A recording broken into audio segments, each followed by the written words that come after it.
Salut YouTube, c'est parti pour la deuxième vidéo sur le codage d'une flamme. Et donc dans la première vidéo, je vous rappelle qu'on avait fait ce petit truc vraiment tout moche. Là, c'est juste qu'on fait un émetteur de particules qui envoie des particules sur un cône. Et dans cette vidéo, on va quand même commencer à améliorer notre flamme. On va la former, voilà, on va lui donner une forme de flamme, et puis on essayera de lui rajouter un petit peu de vent, donc comme s'il y avait un petit souffle qui soufflait sur la flamme de temps en temps, et qui la faisait osciller. On verra si on a le temps de gérer l'alpha.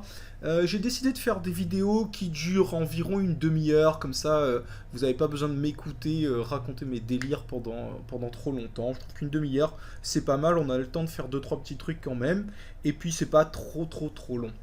Donc voilà, c'est parti, juste le temps de faire une pause et on se retrouve tout de suite pour commencer à coder la suite de notre flamme.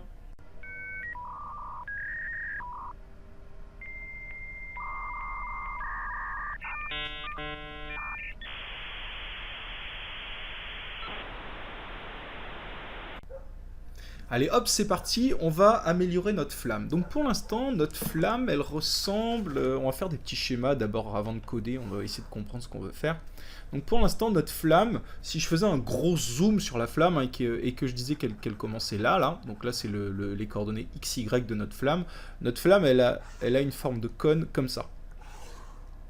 Et en fait, si par exemple je prends une particule qui se retrouve ici, elle se déplace de cette manière-là, et ça, c'est Vx, c'est P.Vx, hein. Et ça, c'est P.Vy. Voilà. Et donc, elle vit sa vie de flamme. Ici, elle a life qui vaut 1. Et ici, elle meurt, elle a life qui vaut 0. Ok. Nous, ce qu'on va essayer de faire, c'est lui donner une forme comme ça. Au lieu que le cône soit là, comme ça, ce qu'on voudrait, c'est que la flamme, elle soit comme ça. Elle fasse ça, et puis qu'ici, ça fasse ça. Une sorte de diamant ou de losange. Alors, l'idée, c'est quoi? C'est que de là à là, on la laisse vivre comme elle faisait avant, c'est-à-dire exactement, elle se déplacera exactement de la même manière. Hein. Elle est là, et donc là, il y a son P.Vx, et là, il y a son P.Vy. Et il faudrait qu'à ce moment-là, elle continue à monter. Vous voyez que son nouveau vecteur de déplacement, il faudrait que ce soit celui-là. Et ça, en fait, c'est quoi? C'est toujours P.Vy, sauf que là, maintenant, on a moins P.Vx. Et ça va être pareil de l'autre côté, hein. Si j'en prends une ici, ça, c'est P.Vx, et ça, c'est P.Vy. Et il faudrait qu'à partir de là, donc n'importe quel endroit ici, là, il faudrait que j'ai ce vecteur-là de déplacement, c'est-à-dire je garde P.Vy et j'inverse P.Vx, j'aurai moins P.Vx. Voilà. Et alors, c'est quand ce moment-là? Si on décide qu'on est à la moitié, c'est quand elle a fait son demi-temps de vie, puisque les vitesses en norme étant constantes, mes particules se déplacent ma particule se déplace à la même vitesse tout le long de sa vie. Donc en fait, quand est-ce qu'elle arrive à cette moitié? Quand elle a parcouru la moitié de sa vie. Donc on va juste faire un test. Est-ce qu'on est en dessous de la moitié de sa vie ou est-ce qu'on est au-dessus? Et à ce moment-là, on va inverser le P.Vx. Donc on y va, on va coder ça. Hop. Et donc on va dans notre module flamme, on va dans notre particule ici, et donc dans move, on va dire si P.life est inférieur à P.total.life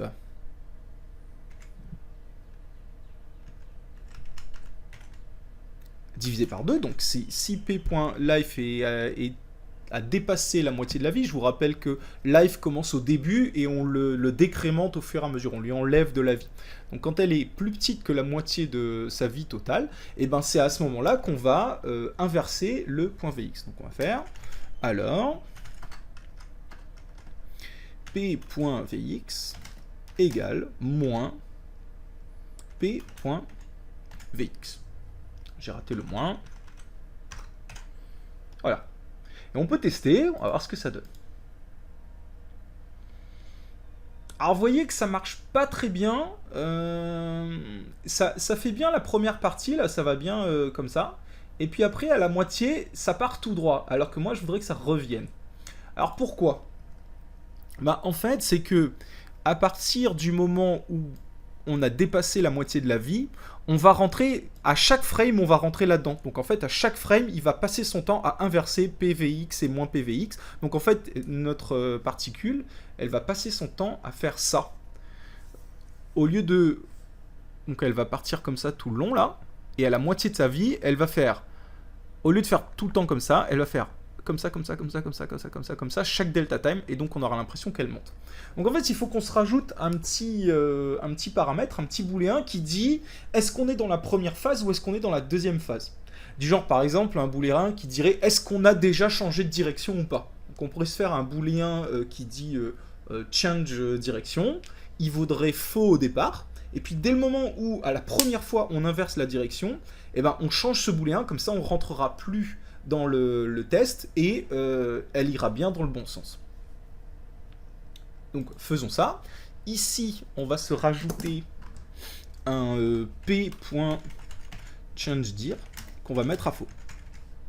Ok. Et ici, on va dire si je dépasse mon demi-temps de vie et que p.changeDir n'est pas encore arrivé, c'est-à-dire que not p.changeDir est vrai. Voilà. Donc si ça c'est pas encore arrivé et que mon temps de vie est plus petit que la moitié, alors non seulement j'inverse, mais en plus je dis que j'ai changé de direction.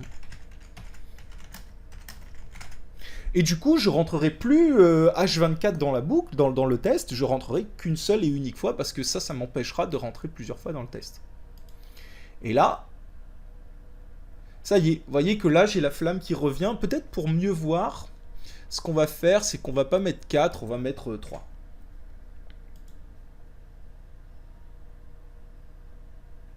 Voilà. Donc là, vous voyez, déjà, on commence à avoir un petit effet de flamme. On peut même faire encore mieux. Ce qu'on peut faire, c'est, au lieu de lui mettre 2 de vie, on va lui mettre 3. Et éventuellement, on va faire que une particule par une particule à chaque frame. Qu'est-ce que ça donne ? Vous voyez, là, on voit le cône se former. Là, il part bien sur les bords à la moitié du temps. Et hop, il revient. Si on avait mis... Regardez, si on avait mis, au lieu de le mettre... Mais ça va se croiser, ça va faire un peu moche. Hein, mais juste pour vous montrer. Si par exemple, je mets pas à la moitié de la vie, mais je mets aux 2 tiers.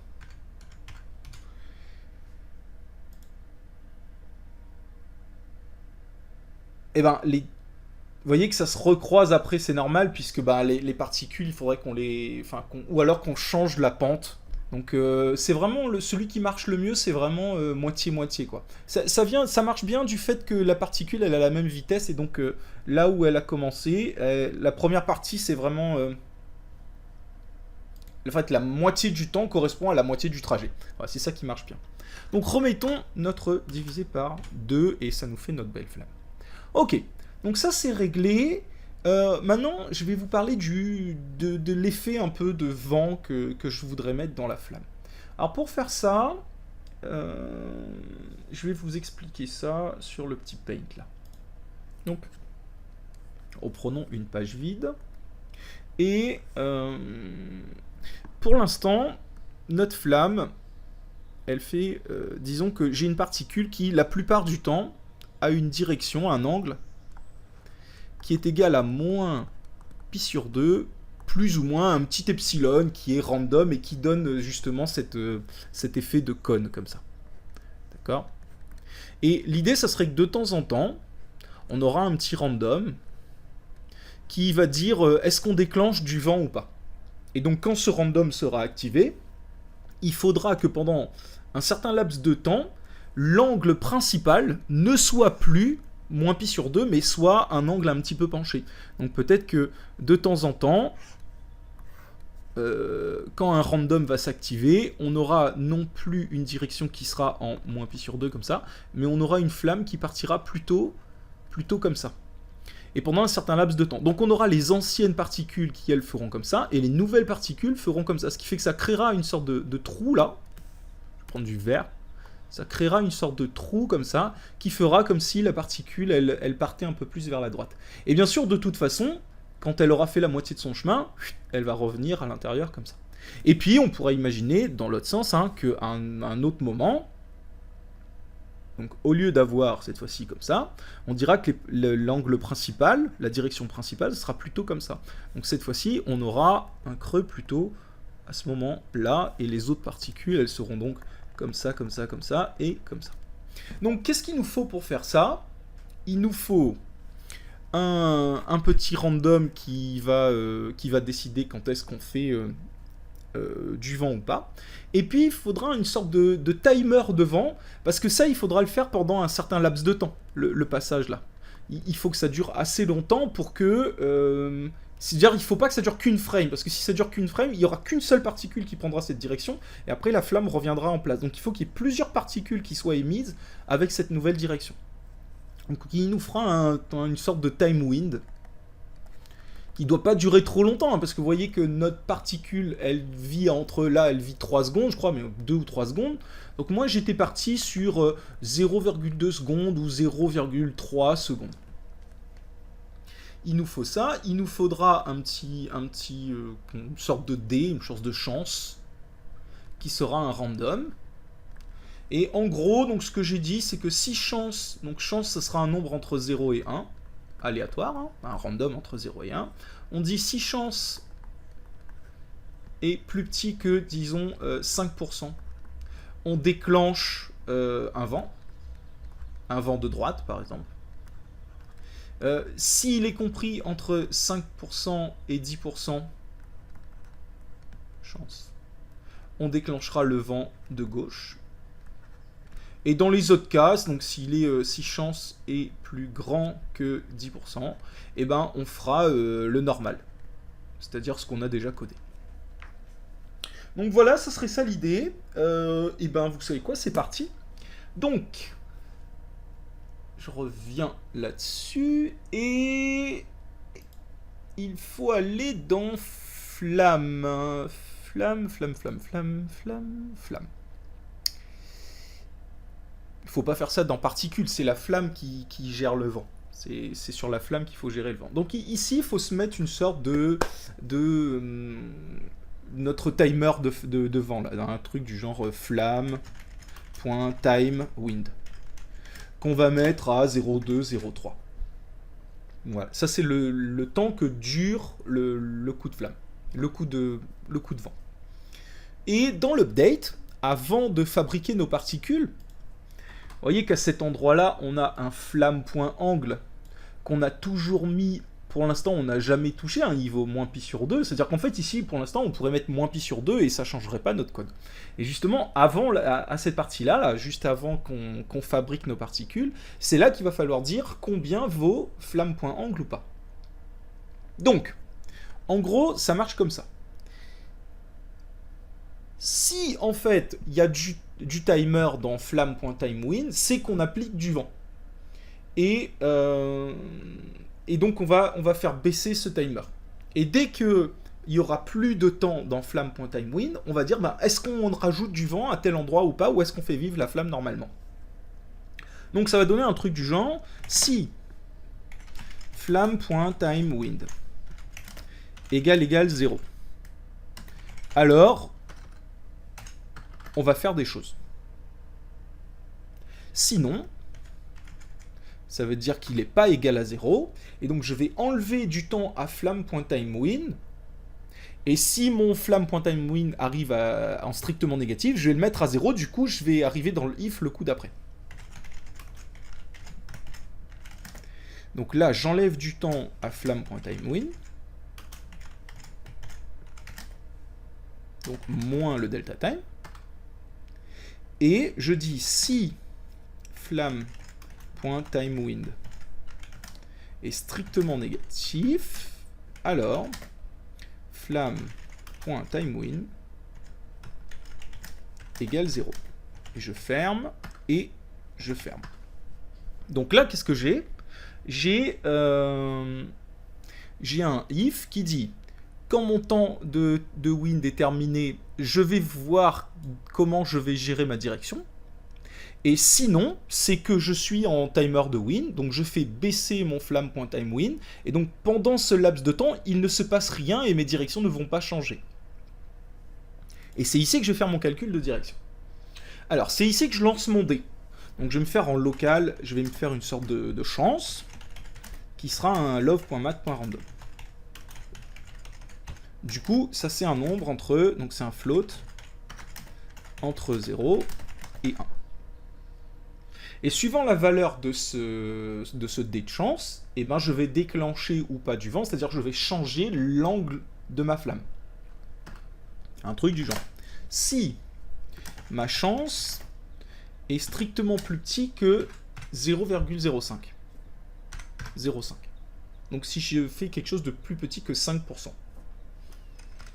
Alors, je vais dire que mon angle, l'angle de ma flamme, ça n'est plus mat.pi sur 2, mais c'est mat moins mat.pi sur 2. Donc ça, c'est ma direction verticale vers le haut. Plus un truc. Plus, alors j'étais parti sur mat.pi sur 20. Bon. Moi, je reste sur les pi, j'aime bien. Moi, mat.pi sur 20, ça me fait penser à un 20e de demi-tour. Ça me parle un peu. 10 fois plus petit, on va dire, qu'un quart de tour. Sinon, vous pouvez tester des valeurs, des flottants à la main. Hein. Je veux dire, vous calculez combien ça fait 3,14 divisé par 20, vous mettez cette valeur, vous testez les valeurs qui vous intéressent pour voir la puissance du vent que vous voulez mettre. En gros, plus vous allez mettre un gros nombre ici, et plus votre vent sera élevé, vous allez avoir des particules qui vont vraiment partir sur le côté. Et puis bien sûr, une fois qu'on a changé ce flamme.angle, il faut dire qu'on va utiliser ce nouvel angle pendant notre laps de temps. C'est-à-dire qu'à ce moment-là, on vient remettre que flamme.timeWin, il vaut 0,2. Et donc pendant 0,2 secondes, c'est ce flamme.angle-là qu'on va utiliser, et aucun autre. Sinon, eh ben, on va faire de l'autre côté. Donc on a dépassé les 5%, puisque si on est dans le sinon, c'est qu'on n'a pas vérifié le booléen un chance plus petit que 5%. Donc si nous on veut encore 5% de chance de souffler de l'autre côté, il faut se voir si chance est plus petit que 10% cette fois-ci. Donc si chance est plus petit que 10%, on fait la même chose, mais au lieu de mettre moins, enfin au lieu de mettre plus, on va mettre moins. Donc on va dire flamme.angle égale moins pi sur 2 moins mat.pi sur 20. Et pareil, on redonne le timer à flamme.win. Et puis sinon, on va juste dire que flamme.angle, c'est le mat.pi sur 2 classique. Donc moins mat.pi sur 2. Et ben voilà, on a codé notre système de vent. Alors testons pour voir si ça marche. Est-ce qu'on voit quelque chose ou pas? Alors vous voyez qu'il y a des fois ça fait des petites vaguelettes comme ça. Peut-être pour mieux, vous voyez les petits passes, voilà, là on voit bien. Peut-être pour mieux le voir, on peut forcer un peu. Je vais forcer pour vous montrer, mais je pense que ça fera moche si on met des angles encore plus grands. Voilà, là on voit bien que ça s'en va d'un côté et puis ça revient. Bon, ça fait peut-être un peu beaucoup là. Après, à vous de voir ce que vous voulez donner comme forme à votre flamme. Mais moi je trouve que ça fait beaucoup. Je vais remettre. Et si on fait moitié-moitié, ni pi sur 15, ni pi sur 10, ni pi sur 20, mais pi sur 15.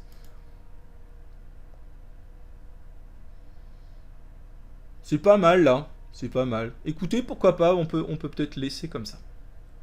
Bon, bah on a une belle forme pour notre flamme, hein. On a ce qu'on voulait. Est-ce qu'on peut faire l'alpha? Alors, l'alpha, l'idée c'est principalement, on va dire que quand notre particule, elle est ici on va lui mettre un alpha égal à 1. Et quand elle meurt ici, on va lui mettre un alpha égal à 0. Et alors, vous voyez que l'alpha, c'est pas loin d'être life en fait. Hein. Life vaut pas 1 ici, hein. Life vaut total life. Et ici, quand life vaut 0, alpha vaut 0. Donc une formule qui peut bien marcher, c'est alpha égale life sur total life. Quand on démarre, vous allez faire life sur total life, ça va faire total life sur total life, ça fera 1, et on aura un alpha de 1. Et quand elle va mourir, on aura 0 sur total life, ça fera 0, on aura un alpha de 0. Donc ça devrait être assez simple à coder. Pour ça, il faut se rajouter un alpha dans les particules. Donc on peut mettre p.alpha égale au départ 1. On peut même mettre p.color, hein, tant qu'à faire. p.color qui sera pour l'instant 1, 1, 1, p.alpha. Et ici, dans le draw, au lieu de mettre love.graphics.setColor 111, on va mettre p.color. Et puis, donc dans notre update, ici, on pourrait dire que p.alpha égale p.life divisé par p.total divisé par p.total life. Et ici, en fait, il faut remettre cette ligne-là. Donc, on a bien notre p.alpha qui va varier. Au début, il va valoir 1 quand la particule naît, et il va valoir 0 quand la particule meurt. Bon, on peut tester, voir ce que ça donne. Ah, vous voyez, voilà, là on a... Ah, ça commence à être sympa. Donc les particules s'éteignent au fur et à mesure, comme ça. Alors on peut améliorer un peu, ça dépend. Est-ce que vous voulez que les particules meurent plus... Enfin, s'effacent plus vite, ou alors elles restent plus vives plus longtemps? Alors il y a moyen de faire ça. Pourquoi? Parce que, en fait, on est dans quelle situation là? On est dans celle-là. Si je vous mets un petit repère, comme ça... Et puis, ici, on met la vie, donc life. Et ici, on met l'alpha. Alors, on rappelle que la particule, elle commence à vivre à total life. Et elle meurt à 0. Et à total life, son alpha, c'est 1. Donc, en fait, elle commence là. Et elle recule pour aller comme ça. Et nous, la courbe qu'on a faite, c'est une courbe linéaire qui est comme ça, en fait. D'accord? Donc ça, c'est la formule. La formule qu'on a tapée, là, donc life sur total life. Ça donne cette fonction linéaire qui est là. Mais on pourrait imaginer vouloir quelque chose comme ça, par exemple. Un truc comme ça. Ce qui fait que si on avait ça... notre particule, elle s'éteindrait plus vite que celle-là. Puisque vous voyez qu'à un même moment, là, donc dans le linéaire, on serait encore, par exemple, à 0,9. Je vais le mettre en blanc, en fait, plutôt. Vous voyez que là, dans le linéaire, on serait encore à 0,9. Alors qu'au même moment t, un certain life ici, dans l'autre, on serait peut-être déjà à 0,8 ou à 0,7. Et alors cette courbe-là, en fait, si celle-là c'est y égale x, celle-là c'est x carré. Donc en fait, il faudrait prendre le carré de ce truc-là. Donc si on prend le carré de ce truc-là, on va avoir ce type de courbe, et vous allez voir que la manière dont s'éteint la particule, c'est pas du tout la même. On peut tester, hein. Ici, si on prend le p-life et qu'on le met au carré, vous allez voir que l'effet n'est pas du tout le même. Vous voyez, elle s'éteint beaucoup plus vite, la particule. Alors ça peut être un effet. Et puis si vous voulez que ça s'éteigne encore plus vite, bah, montez le carré, hein, mettez puissance 4. Là, ça s'éteint quasiment dès le début. Alors inversement, on pourrait imaginer... Non, c'est pas là que je voulais aller. Inversement, donc ça c'était le carré, je vous fais le vert qui aurait été puissance 4, hein. Le puissance 4 ça donne peut-être un truc comme ça. Donc ça c'est du puissance 4, hein. C'est on va dire grand X puissance 4. Ça c'est grand X au carré, et ça c'est grand X. Puis inversement, on aurait pu prendre une sorte de racine carrée, et on aurait eu plutôt ce genre de courbe là. Donc ça serait racine de X, qui correspond à X puissance 0,5. Puis pareil, on peut mettre des X puissance 0,2, 0,1, etc. Et alors à ce moment-là, ça va faire l'effet inverse, c'est-à-dire que au début, la particule aura vraiment du mal à s'éteindre, et elle va s'éteindre qu'à la fin. Remarquerez qu'elles s'éteignent tous quand même à 0. Hein. À 0, on arrive bien à 0, mais la manière dont elles s'éteignent est vraiment différente. Ça donnerait quoi? Donc par exemple, au lieu de se mettre un 4, on se met un 0,5, ce qui correspond exactement à la racine carrée. Et vous allez voir qu'elle sera beaucoup plus lumineuse, notre flamme. Elle va s'éteindre vraiment qu'à la fin. Donc voilà. Je pense qu'on va s'arrêter là pour cette vidéo. Donc on a vraiment structuré notre flamme. Je vous rappelle qu'on était parti d'un cône tout dégueulasse. Et là on a vraiment nos petites particules qui nous donnent quand même cet effet flamèche. Donc dans la prochaine, il n'y aura plus qu'à mettre de la couleur. Et puis on changera les cercles par des ellipses et on les fera un petit peu variés pour que ça donne un effet nuageux. Voilà, je vous laisse, c'est fini pour cette vidéo. En attendant, écoutez, délirez, codez, faites des mathématiques et surtout, faites-vous plaisir.